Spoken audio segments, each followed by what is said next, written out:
সেই ধর্মের নায়ক, আমি সেই ধর্মে জন্মগ্রহণ করেছি যে ধর্মে কোন ধর্মের থেকে ধার আনতে হয় না, এই ধর্মের দিয়ে নিয়ে ধার করে চলে। আমার সনাতন কারো কাছে হাত পাততে হয় না, ভিক্ষাবৃত্ত শিখায়নি। এই জন্য সনাতন জাতি কোনোদিন ধর্মীয় অনুষ্ঠানে অন্য ধর্মের কোনো কথা বলা উচিত নয়, একমাত্র সনাতনের উপরই কথা বলতে হবে। ওই অনেকে পান দেওয়ার জন্য, কবি গানের মতো পান দেওয়ার জন্য দেখি আসে আজকে লীলা কীর্তনীয়রাও স্টেজে দাঁড়াইয়া একেবারে সব ধর্মের কথা আলোচনা করা দেয়। আমার মনে হয় পিটিয়ে নামাই দিই, হারামজাদারা, তোরে টাকা দিয়ে আনছি আমি, 30,000 35,000 টাকা দেবো আমি, তুই গল্প করবি আর একজনের বাবার। কি করে না বাবা? এইগুলো আপনারা যেখানে রাখবেন প্রতিবাদ করবেন। ভাই যদি বলে কেন, বলে আমি টাকা দিয়ে আনছি, টাকা তোর ওই বাবারা দেয় নাই, আমার বাবার টাকা খরচ করে তোরে আনছি, আমার বাবার কথা বল। আমার বাবাকে যে অনন্ত কোটি ব্রহ্মাণ্ডের বাবা, সে কে? জগতের পিতা কৃষ্ণ, তাহে যে না ভজে বাপ, পিতৃদহী পাতকীর হয় জন্মে জন্মে তা।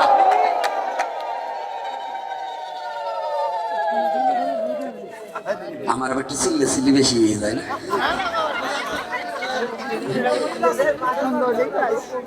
না, এই বয়সে চিল্লেই কম না, এইটুকু আসিয়ে নাও, তারপর থাকবা না। কম করি নাই জীবনে, নিজে হাড়ি করাই সাথে নিয়ে মায়ের খাইয়েও তারপরে এটাকে ছাড়িয়ে দিই। এই বাংলাদেশের ভিতর 2 জন ব্যক্তি মায়ের খেয়েছি, এক ইসকনের, অন্য কোনো সাধুরা নয়। ইসকনের মধ্যে গতকাল যিনি এখানে হরিকথা প্রবচন করে গেছেন, জিতেন্দ্রীয় দাস, মেরে ধুতির কাছা খুলে দিয়েছে ওনাকে, ওই একজন ব্যক্তি। আর এই দুরাচার মায়ের খেয়েও পদ থেকে সরিনি। এখন তো ইউটিউব মিডিয়া হয়েছে, ব্যাগের ভিতর হাড়ি কড়াই নিয়ে বেরিয়েছি, কত অপমান মান সহ্য করে। তখন আমার গামছা পরা জীবন, গামছা টেনে খুলে দিয়েছে, তারপরও ছাড়িনি।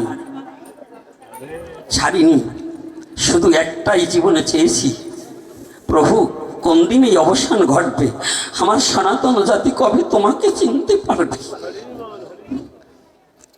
মান খেয়েও ছাড়িনি, মান অপমান জীবনে কম হয়নি, তথাপিও সত্যকে বলা বন্ধ করিনি, সত্যকে চালিয়ে গেছি। এই বাংলার বুকে ইসকনের বড় বড় সাধু আছে, মহাত্মা আছে, কিন্তু এই বাংলার বুকে মায়ের খেয়েও হরিনামের সাথে লড়াই করে টিকে আছে একমাত্র ইসকনের মধ্যে জিতেন্দ্রীয় দাস। আর এই বাবাজি সিদ্ধান্ত মোতাবেক এই দুরাচার। এই বাংলাদেশে যখন ওই ভবানন্দকে খুন করা হলো, যখন পুরোহিতত্ব যজ্ঞ আরম্ভ হলো, এই বাংলাদেশে বড় বড় গ্রেডের সাধু প্যান্ট পরে ভারতে পালিয়েছে, এই চোর পলায়নি। ওই আমার ওই ছেলেটা তখন, আমার যে ছেলেটা মৃদঙ্গ বাজাচ্ছে, এই ছেলেটা তখন জগন্নাথ ভার্সিটিতে লেখাপড়া করে, ওর পরীক্ষা এক্সাম। তখন ও বললেন ওখানে কেউ যেতে দেবে না ওকে। আমি বললাম বাবা তুমি কি করবা? ওকে বাবা মরি তো মরবো, তবু তিলক মালা পরেই যাবো। ও ধুতি পরেই, মালা পরেই ও ভার্সিটিতে গিয়ে পরীক্ষা দিয়ে আসছে। আমার গৌর হরি ওকে রক্ষা করেছে, আমার গৌরকে রক্ষা করেছে, পালাইনি। এই বাংলাদেশে অনেক ব্রাহ্মণ প্যান্ট পরে পালিয়েছে, ধুতি খুলে, অনেক বৈষ্ণব সাধুরা পিছনের শিখা কেটে দিয়েছে। আমি থুতু জানাই ওদের মুখে, যারা একটু প্রাণের ভয়ে আমার স্বধর্মকে পরিত্যাগ করার জন্য প্রস্তুত। ওরা বিপদে পড়লে ওর বাবার নামও পাল্টাই বলতে পারে। ওরা যারা নিজের ধর্মকে ভালোবাসতে পারে না, সে কিসের মানুষ? সে কিসের মানুষ? তার কিসের ব্যক্তিত্ব আছে যে নিজের ধর্মকে ভালোবাসতে যাবে না? মরে তো যাবই, তবু নিজের ধর্মকে ভালোবেসে মরব। সাধারণ এই বাংলার হিন্দু মুসলমান দেশকে ভালোবেসে যদি কত মুসলমান প্রাণ দিয়েছে, কত হিন্দু প্রাণ দিয়েছে ৭১-এর সংগ্রামে, দিয়েছে না? তো যদি একটা দেশকে মাটির জন্য যদি তারা প্রাণ দিতে পারে, আমি কি আমার ধর্মের জন্য মরতে প্রস্তুত হতে পারি না? পারবো না? সাধু হয়েছ, খালি পরের বাড়ি ৫২ পদ ৫৬ ব্যঞ্জন খাওয়া শিখছো। হ্যাঁ, শালা বদমাশ গুলো দল বেঁধে খালি মারামারি আর হিংসা বিদ্বেষ ছড়িয়ে জগৎটাকে নষ্ট করছে। যদি কোনো সাধু বলে যে ঋষিপাড়া গেলে খাওয়া যাবে না, ওই সাধুকে আপনারা ডাকবেন না, ও সাধু হয়নি, ও শয়তান। আর যেগুলো গাইরেস্ত ভক্ত বোঝেন না, ওরাও আবার মাত বাড়ি করে। গাইরেস্তে আছে না, ওরা আবার কিছু কয়দিন 13 দিন ধরে নিরামিষ খাওয়া শিখছে, 14 দিন ধরে দুইখান গ্রন্থ পড়া দিছে। ওরা কয় অমুকের বাড়ি খাওয়া যাবে না। তোমার মাইয়ে কি করে, তোমার ছেলে কি করে তা কি জানো? তুমি যে এখানে ফিট বাবু সাচ্ছ, তোমার মেয়ে যে অকাম করে বেড়াচ্ছে, ওই মেয়ের হাতে জল খাও কি করে? ওর সে ওই ঋষি ছেলেটা ভালো যদি হরিনাম করে। কিন্তু সাবধান, হরিনাম না করলে হবে। এই যে আবার যে এই দাসপাড়ায় আসছি, এই দাসপাড়ায় আসছি, এবার আপনাকে ফুলের চিবিতে ভাববেন না আমাকে পান দিচ্ছে, পান দিচ্ছি না। হরিনাম করো, তোমাকে নিয়ে খাবো। হরিনাম করবা না ও বাদ কি কষ্ট পাচ্ছে নাকি? ব্রাহ্মণের ছেলেও যদি হরিনাম না করে, ওটা 52 না, ওটা 12 মন। বুঝলেন না? ওইটা হইলো খালি ওই 4 আঙ্গুল কপাল দিয়ে ভরে খালি খোল। আমার ভাষাগুলো বোঝেন তো?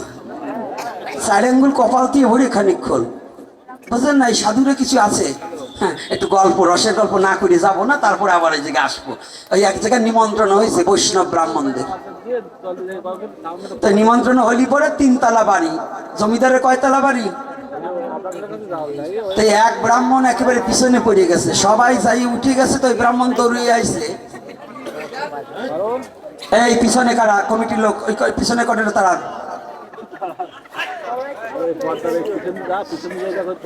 এই পিছনে কারা? ওই দলি দূরে সামনে নিয়ে বসান দি, যা আছে ওই ফাঁকে ফাঁকে বসাই দেবে। আজকে একটু গল্প শোনো, কাজ হবে নেই। খালি হরি কথা শুনো না, এই রসে বাড়ে দেবো, কারণ একবারে তো মারা যাবে না। হ্যাঁ, অতিরিক্ত করা কথা কইলে আগে এর পরে আর পাঠে কেউ যাবে না। এই জন্য এমন সিস্টেম করে দেবো, ছেলে মা যেমন ছেলেকে ঔষধ খাওয়ায়, ছেলে ঔষধ খেতে চায় না, একটা বাটি না, স্তন থেকে দুধ টিপে দেয়, ওর মধ্যে একটা ট্যাবলেট ছেড়ে দেয়, গুলিয়ে ছেলে দেখছে মা দিচ্ছে দুধ, ভিতরে কি দিছে? কি দেয়? খোকা খায়, দুধ দিচ্ছি। খোকা তো দুধ ভেবে খায়, মা দিচ্ছে কি? তো মা জানে যে কি দিচ্ছি। তা আজকে এই রসে বারে যা দেবো তা বুঝবেন, আজকে ব্যথা হবে না, 3 সপ্তাহ পরে আপনার ব্রেনে যদি কাজ করে তা বুঝবেন যে গোপীনাথ কি বলে গেছে। 3 সপ্তাহ পরে। এইবার 3 তলা বাড়ি, তো তাই 3 তলাই জায়গা করেছে। তো জায়গা করলে পরে এক ব্রাহ্মণ দূরে পড়ে গেছে, ও দৌড়িয়ে আসতে আসতে খাওয়া বুঝি খুব খাইতা মতো খাওয়া, জমিদার বাড়ির খাওয়া। এখন দৌড়িয়ে আসছে, ও ভাবছে যে আগে উপর তলায় যাবো, উপর তলায় বুঝি ভালো খাওয়া। দৌড়িয়ে গেছি উপর তলায়, দেখে বসার কোনো জায়গা নেই। তাও একটু মাঝের তলায় ফাঁকা দেখছিল, এসে দেখে তাও ফেলা বয়ে গেছে। এইবার মাছ তলায় বসতে নেপে নামিয়ে এবার দৌড়িয়ে নিচতলায় আইছে। নিচতলায় দেখে ফেলা বয়ে গেছে, এক জায়গায় 1 বিঘের জায়গা আছে। তো মনে মনে চিন্তা করে, আগের বৈঠকে যা পাওয়া যায় পরের পঙ্গতিতে তো তা পাওয়া যায় না, আগে যা পায় তা কি পরে পায়? আর আয়োজন ভালো থাকলে পায়, একেবারে না বইলে। তো এইবার উনি তো কিন্তু জাগো খাওয়ার লোক, তারা তো ভাবে আগের বেলায় ভালো। তো ওই 1 বিঘে জায়গার ভিতর কায়দা করে বসেই পড়ছে। কিন্তু আগের দিনে কিন্তু একটা সমস্যা ছিল, গুরু গোসাই হলি পরে, কিন্তু ব্রাহ্মণ হলি পরে বসলে বলি পেট যদি বড় না হয় তাই তারে গোসাই বলা হতো না, পেট একটু তাজা মোটা হইতে। তাই যখন তাজা মোটা হয়েছে, কর্তা তো বসে পড়তে, তো জমিদার বাড়ির খাবার দিচ্ছে কায়দা মতো, খাইছে টক করে। তো এইবার ওই জমিদার একটা ঘোষণা দিয়েছে, পাকা খাবে, মিষ্টিও খাবে। এইবার ঘোষণা দিয়ে দিছে বিশ্ব চরাচরে যে এই খাওয়ার পরে একটা রসগোল্লা খাইতে পারবে তাকে 5 টাকা দক্ষিণা দেওয়া হবে। ব্রাহ্মণ মনে মনে চিন্তা করে, এত খাওয়ার পরে আগে যা দক্ষিণে দেশে, বস্ত্র দেশে, এইবার একটা রসগোল্লা যদি খাবার পারি 5 টাকা, তখনকার দিনে 5 টাকা কিন্তু সাংঘাতিক ব্যাপার। যদি খালি একটু দিবার পারি তাহলে তো 5 টাকা। ওই কর্তা, ওই যে পরে যে কর্তা এসে মারিয়ে দিয়েছে। এবার মারার পরে এইবার জমিদার বাবু হাটচার বলছে, এইবার যার একটা রসগোল্লা খেতে পারবে তাকে 10 টাকা দেব। ব্রাহ্মণ মশাই মনে মনে কয়, তাহলে রসগোল্লা এটা খাইয়ে দিয়েছে 5 টাকা, এবারে এটা খাইলে 10 টাকা, ডাবল সারা যায়। একবারে কয় দেন, দেশে পরে কোনো মতে রসটা চিপড়ে দেশে এই পর্যন্ত উঠে গেছে। এইবার জমিদার বাবু ঘুরছে আর বলছে যে এইবার যদি কেউ খাবার পারে তাকে 30 টাকা দেবো। দুটি খাই হয়েছে 15 টাকার, একটাই হবে 30 টাকা। এই খাওয়া কি সারা যায়? তো কর্তা অমনি বলে আমারে আর একটা দিলেই চলে। তো যখন এই আনন্দের মধ্য দিয়ে একটু বুঝতে চেষ্টা করবেন, খালি এক সাইডে কথা বললে হবে না, কারণ তাইলে এগুলো ধরে রাখতে পারবো না। এই জন্য আনন্দ দেওয়া দরকার আছে কিনা? হরি নামে আছে সবই, তুই যাহা চাবি তাহা পাবি। হরি নামে কান্না আছে, হরি নামে আনন্দ আছে, হরি নামে নৃত্য আছে, হরি নামে কীর্তন আছে, হরি নামে সুখ আছে, হরি নামে দুঃখ আছে। তুই যা চাবি এটা তোর চাওয়ার উপরে নির্ভর করে, তুই যেমন চাবি তেমন পাবি। এইবার ওই 30 টাকাটাও নেছে। তো 30 টাকাটা বাবা দিবার সময় আঙুল তো যাইতে যাইতে দিছে। এইবার একেবারে মাথার নিচের দিক হয় না, উপর পথে উঠে গেছে চোখ। তো যখন উপর দিকে চোখ উঠে গেছে, এখন আর উঠতে পারে না। জমিদার ডাক দিয়ে বলে কর্তা আমার একটু উঠোই দিলেই আমার যাওয়া চলে। তো কয়েকজন 8-10 জনে ধরে কর্তারে দেশে উঠোইয়ে বাইরে বাড়ি করে দেশে। উনি তো একটা দিক আছে, সেই দিক থেকে আইসি, বাড়ির একটা দিক আছে না, চোখ তো নিচের দিক আর যাচ্ছে না খাবার ছোটে। এদিকে আবার আগে মা বাবা মারা গেলে ধর্মের সার ছাড়তো, তাই না? মা বাবা মারা গেলে ধর্মের সার ছাড়তো না, ছেলে গরু ছেড়ে দিত না।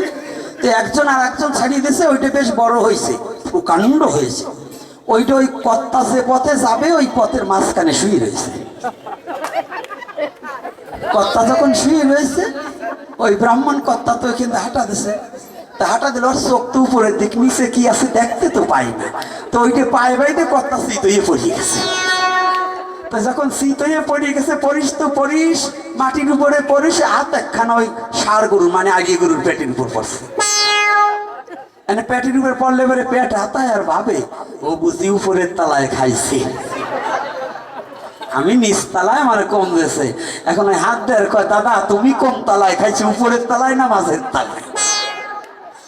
আমাদের মধ্যে কিছু আছে এত খাওয়া খায়, হরি নামের বেলায় কিছু করবে না, জাতির জন্য কিছু করবে না, তবু খাওয়ার লালসা যাবে না। পরের বাড়ি গেলে খালি দেওয়া আর দেওয়া আছে না? ওরা খাইতে খাইতে মরিয়ে যাবে, তবু ওই আর একজনের পেট হাতাবে, আইরে গরু হাতাই কবে দাদা তুমি কোন তলায় খাইছি না। রাগ করছে, কথার রস আছে না? আছে না কথার মধ্যে কিছু?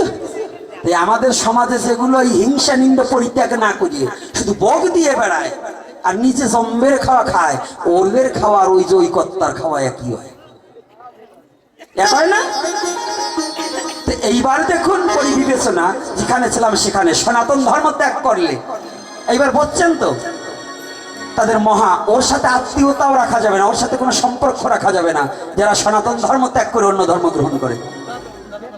ওর কোনো উপকার, ও যদি অসুস্থ হয়, আপনার একটা ভ্যান আছে, ওই ভ্যানে করে নিয়ে গেলে ও বাইসে যাবে, আপনার ভ্যানে ওর উপকার দেবেন না,